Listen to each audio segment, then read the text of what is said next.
چیز قرآن واضح بیان نہیں کرے گا, ہر چیز حدیث واضح بیان نہیں کرے گی. قرآن کی تشریح کے لیے حدیث کو اور پھر حدیث کے ساتھ تفکر, غور و فکر کو ملا کے نتیجہ اخذ کیا جائے گا. لہذا یہ جو آج کل نئے نئے فرقے مارکیٹ میں آ رہے ہیں نا, کہتے ہیں اس کی دلیل حدیث سے دکھاؤ, اس کی دلیل قرآن سے دکھاؤ, اس کی دلیل حدیث سے دکھاؤ. ہر چیز کی دلیل قرآن و حدیث میں وضاحت سے نہیں ملتی, اخذ کرنا پڑتا ہے. ایک مشہور فقہی مسئلہ ہے نا کہ عورتیں سمٹ کے نماز پڑھیں گی, مردوں کی طرح نہیں پڑھیں گی.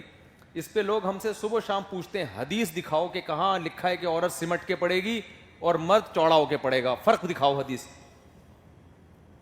کہتے ہیں نا لوگ, ہم کیا کہتے ہیں, قرآن و حدیث سے فقہا نے اخذ کیا ہے, تو کہتے ہیں اخذ مخذ کچھ نہیں ہوتا, حدیث دکھاؤ. بھائی قرآن و حدیث میں وضاحت سے نہیں ہے, فقہا نے کیا کیا ہے, اخذ. دو طرح سے اخذ کیا ہے, اس پہ دو دلیلیں ہیں, ایک عقلی اور ایک تواتر عملی. تواتر عملی کا مطلب سینہ بسینہ ایک عمل صدیوں سے صحابہ تابعین سے چلا آ رہا ہے, تو سینہ بسینہ جو عمل صدیوں سے چلا آ رہا ہوتا ہے اس پر الگ سے دلیل کی ضرورت نہیں ہوتی. اب یہ میرا ٹاپک نہیں ہے, اگر میں گھس گیا تو پھر ایک پوری سورہ نور اور سورہ حجرات رہ جائے گی, جلدی سے سمیٹتا ہوں. دوسری بات اخذ کیا. اخذ کیا کیا ہے, عبادت میں عورت کی حیا اسلام چاہتا ہے کہ عورت کیا نظر آئے, حیادار.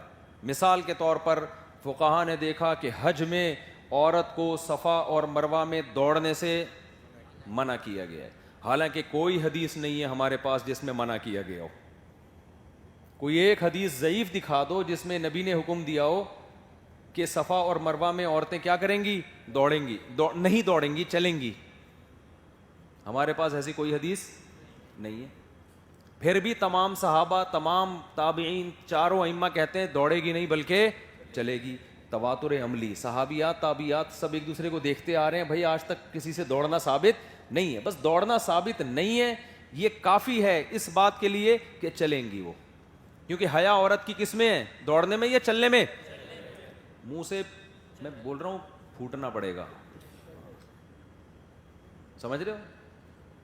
ہم کو بیوقوف تھوڑی ہے, اتنے بیان کر کر کے میرے گلے میں درد ہو رہا ہے. ابھی میں 1-1.5 گھنٹے کا بیان کر کے آ رہا ہوں. ہم لوگ کو پاگل سمجھا ہوا ہے آپ لوگوں نے, معذرت کے ساتھ, تھوڑا غصہ آ رہا ہے مجھے. اور نہ ہمیں بیان کے کوئی 5 روپے دیتا ہے. مشہور یہ کیا ہوا, پتہ نہیں مولوی لوگ بیانوں کے لاکھوں لاکھ روپے لیتے ہیں, تبھی 4 شادیوں کی باتیں کرتے ہیں یہ لوگ.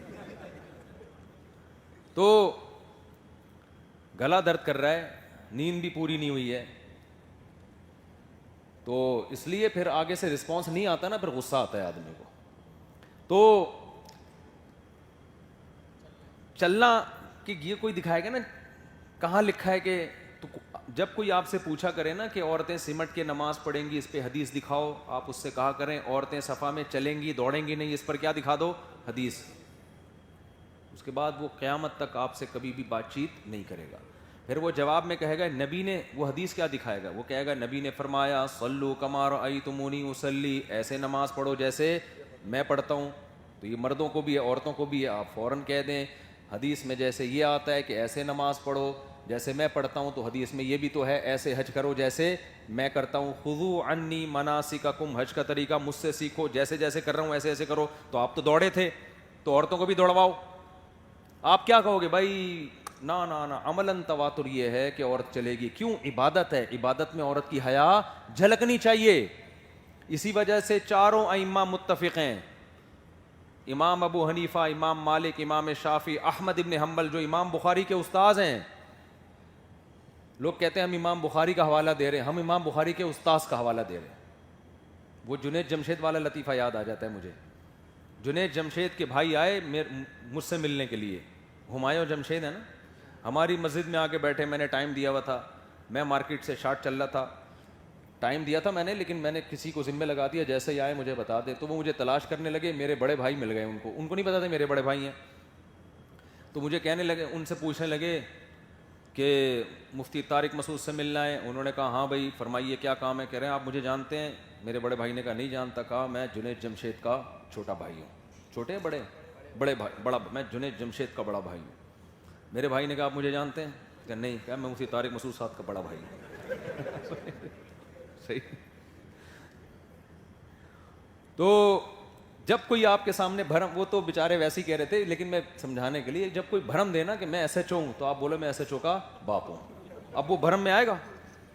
تو ہمارے سامنے ہمارے بعض حضرات کہتے ہیں امام بخاری کا حوالہ دے رہے ہیں، ہم کہتے ہیں ہم امام بخاری کے روحانی باپ کا حوالہ دے رہے ہیں، استاذ کا حوالہ دے رہے ہیں، امام احمد ابن حنبل. اور وہ مجتہد اور محدث بھی ہیں، مجتہد بھی ہیں. امام بخاری اجتہاد میں مشہور نہیں ہے، امام بخاری حدیث میں مشہور ہیں. یہی وجہ ہے کہ امام بخاری کے شاگرد امام ترمذی جب حدیث کے صحیح یا ضعیف ہونے کی بات کرتے ہیں امام بخاری کا ریفرنس دیتے ہیں کہ محمد ابن اسماعیل یعنی امام بخاری نے اس حدیث کو صحیح کہا، ضعیف کہا. جہاں مسائل کی بات کرتے ہیں تو کہیں بھی امام بخاری کا حوالہ نہیں دیتے کہ اس مسئلے میں ان کی رائے کیا ہے، بلکہ امام احمد ابن حنبل کا حوالہ دیتے ہیں، امام ابو حنیفہ کا حوالہ دیتے ہیں. تو فقیہ کی مسائل میں ویلیو مجتہد سے زیادہ ہوتی ہے. سمجھتے ہو؟ لوگ آج کہتے ہیں سعودی عرب میں عورتیں مردوں کی طرح نماز پڑھتی ہیں. وہ اس لیے پڑھتی ہیں وہاں شیخ بن باز رحمہ اللہ کے فتوے کو فالو کیا جاتا ہے. جب تک ان کا فتویٰ نہیں تھا سعودی عرب میں بھی عورتیں سمٹ کے نماز پڑھتی تھی، فقہ حنبلی کو فالو کرتی تھی. اور شیخ بن باز قابل احترام، لیکن امام احمد ابن حنبل جن کو سعودیہ میں فالو کیا گیا ہے وہ ان سے کروڑہ گنا زیادہ افضل تھے. وہ تو ان کو تو دنیا نے فالو کیا ہے. خیر، تو اب یہ بات آئی گئی ہے، چند سیکنڈ میں کمپلیٹ کر دوں. تو جب کوئی آپ سے پوچھا کرے بھائی حدیث میں، تو آپ بولیں بھائی حدیث میں عورت کا دوڑنا بتاؤ، حالانکہ حدیث میں آتا ہے ایسے حج کرو جیسے میں نے کیا. پھر نبی صلی اللہ علیہ وسلم حج میں اونچی آواز سے لبیک کہتے تھے. عورتیں کیسے لبیک کہتی ہیں؟ آہستہ. نبی نے فرمایا ایسے حج کرو جیسے میں نے کیا. تو عورتوں کو تو زور سے کہنا چاہیے، لیکن یہ حیا کے خلاف ہے. اس لیے پوری امت نے کا فیصلہ کیا ہے کہ عورت کیسے لبیک کہے گی؟ آہستہ آواز. حالانکہ اس پر بھی کوئی صحیح حدیث موجود نہیں ہے. عبداللہ بن عمر کا ایک اثر ہے، وہ بھی ضعیف سند سے ثابت ہے، نبی سے تو یہاں بھی نہیں ہے. تو اسی طرح میرے بھائی صحابہ اور تابعین کے آثار ہیں جن سے پتہ چلتا ہے عورت سمٹ کے نماز پڑھے گی. سمجھتے ہو؟ یہ آثار ہیں کہ عورت سمٹ کے نماز پڑھے گی. اور یہ جو حدیث میں آتا ہے کہ کوئی ایسے سمٹ کے سجدہ نہ کرے، تو یہ مردوں کے بارے میں ہے. جیسے آتا ہے نا کلب کی طرح، کتے کی طرح سجدہ نہ کرو پاؤں بچھا کے، تو یہ مردوں کے بارے میں ہے. کیونکہ جب عورت کا سمٹنا تواتر عملی سے ثابت ہو گیا تو یہ اس بات کی علامت ہے کہ اس سے عورتیں مستثنی اس حدیث سے. اور فقہا نے کیسے اخذ کیا؟ حضرت عائشہ رضی اللہ تعالی عنہا نے جب خواتین کی امامت کی ہے تو بیچ میں کھڑی ہوئی ہیں، سامنے آگے نہیں کھڑی ہوئی ہیں. حالانکہ ہمیں کوئی حدیث میں نہیں ملتا کہ نبی نے ان کو حکم دیا ہو کہ جب تم عورتوں کی امامت کرو گی تو کیسے بیچ میں کھڑی ہوگی. آگے کھڑی ہونی میں چونکہ ایکسپوز ہو رہا ہے، امام نمایاں ہو رہا ہے، تو اس کا بھی امی عائشہ نے اتنی بھی یعنی نماز میں اس کی بھی رعایت کی ہے کہ امام ایکسپوز نہ ہو، نمایاں نہ ہو، بلکہ عورتوں کے بیچ میں کھڑا ہو. اتنی حیا امام کو کروائی جا رہی ہے نماز میں، تو وہ اسلام کیسے اس بات کو پسند کرے گا کہ عورتیں مردوں کی طرح ایسے رکوع کریں اور سرین اونچی کر کے اس طرح مردوں کی طرح سجدہ کریں؟ تو یہ آٹومیٹیکلی سمٹنا خود بخود ثابت ہوگا. نبی نے فرمایا عورت کے گھر کی نماز وہ مسجد کی نماز سے افضل، پھر کمرے کی نماز صحن کی نماز سے افضل، پھر کمرے میں بھی جو بند کمرہ ہوتا ہے، جو گھر کے اندر ایک الگ کمرہ ہوتا ہے، اس کی نماز صحن کی نماز سے افضل. تو اس کو چھپایا جا رہا ہے حتی الامکان، جتنا چھپ سکتی ہے. تو یہ سب اس بات کی علامتیں ہیں. عورت امامت نہیں کر سکتی مردوں کی. عورت کی بھی مکروہ ہے کیونکہ ایک ہی روایت ملتی ہے، صحابہ تابعین کا اثر نہیں ملتا. یہ ایک الگ مسئلہ ہے، اس بحث میں نہیں پڑھوں گا میں. تو لیکن مردوں کی تو بالکل نہیں کر سکتی. مرد کو جب وہ لقمہ دے گی نماز میں تو دائیں ہاتھ کو بائیں ہاتھ پہ مارے گی، منہ سے بولنے کی اجازت نہیں ہے. حالانکہ عورت کی آواز نارملی سطر میں داخل نہیں ہے، کہ نماز میں اس کو سطر بنا دیا گیا. سمجھتے ہو بھائی؟ نارملی عورت نے کسی مرد کو کسی بات پہ ٹوکنا ہے تو کہے گی نا انکل کچھ خیال کرو، ہاتھ تھوڑی مارے گی یوں کر کے. ایک داڑھی والے انکل گاڑی چلا رہے تھے، خاتون کے لگ گئی. خاتون نے پیچھے مڑ کے بولا اتنی بڑی داڑھی رکھ کے تمہیں شرم نہیں آتی عورتوں کو ٹکر مارتے ہو؟ انہوں نے کہا محترمہ یہ داڑھی ہے، بریک نہیں ہے. یہ داڑھی ہے بریک نہیں. تو ان خاتون نے پورا طبیعت سے دھویا نا ان صاحب کو, یہ تو نہیں کہ دائیں ہاتھ بائیں ہاتھ کے مارو یوں کر کے, کیونکہ میں بول نہیں سکتی. بھائی بولو, آپ کا حق ہے, لیکن نماز میں بولنے پر پابندی. امام غلطی کر رہا ہے, دایاں ہاتھ بائیں ہاتھ پہ, بس اس سے زیادہ نہیں.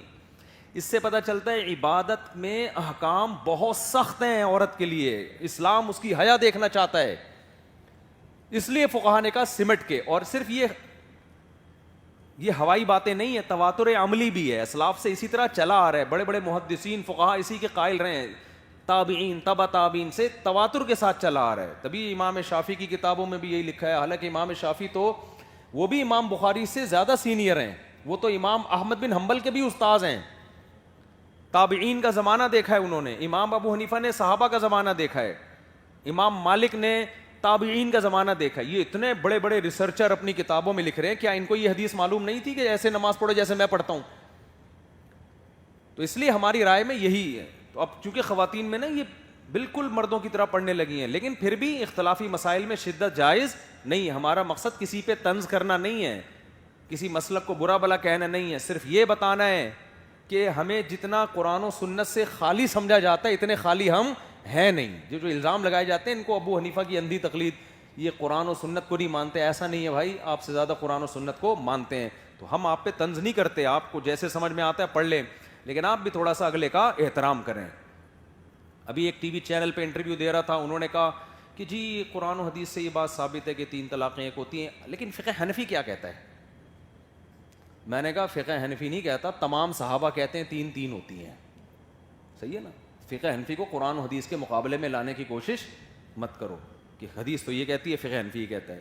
میں نے کہا تمام صحابہ وہی کہتے ہیں جو, اور تمام صحابہ یہ کہتے ہیں 3 ہوتی ہیں, اسی وجہ سے فقہ حنفی بھی یہ کہتا ہے کہ 3 ہوتی ہیں, اسی وجہ سے فقہ شافعی بھی یہ کہتا ہے کہ 3 ہوتی ہیں, اسی وجہ سے فقہ مالکی بھی یہ کہتا ہے 3 ہوتی ہیں, اسی وجہ سے فقہ حنبلی بھی یہ کہتا ہے کہ 3 کتنی ہوتی ہیں؟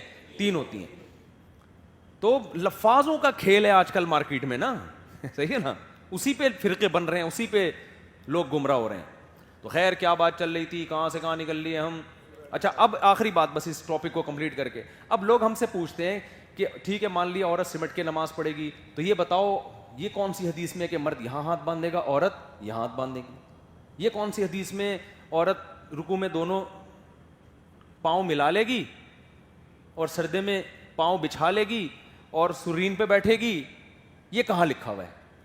جب سمٹنا ثابت ہو گیا تو اس کی کیفیات حدیث میں منقول نہیں ہے. تو اب سمٹنا جب ایک دفعہ ثابت ہو گیا دلائل سے, تو اس کی کیفیات میں آپ, وہ تو پھر عقل سے فیصلہ ہوگا نا بھائی. جس طرح زیادہ سمٹی ہوئی نظر آ رہی ہے اس طرح سمٹ جائے بس. تو ہم نے کہا کہ یہاں ہاتھ باندھنے میں سمٹنا زیادہ ہے بنسبت یہاں ہاتھ باندھنے. رکوع میں کمر کو سیدھی کرنے میں سمٹنا نہیں ہے, تھوڑا سا جھکنے میں سمٹنا ہے. سردے میں اپنے آپ کو بچھا لینے میں سمٹنے کا عمل ہے. تو اب ہم آپ سے مطالبہ کرتے ہیں کہ اگر اس کو سمٹنا نہیں کہتے تو آپ قرآن و حدیث کی روشنی میں سمٹنے کی کوئی اور کیفیات بتا لیں, ہم اس پہ فتویٰ دے دیں گے. سمجھتے ہو؟ تو کھوپڑی میں بات بیٹھ گئی ہے کہ نہیں بیٹھ گئی ہے؟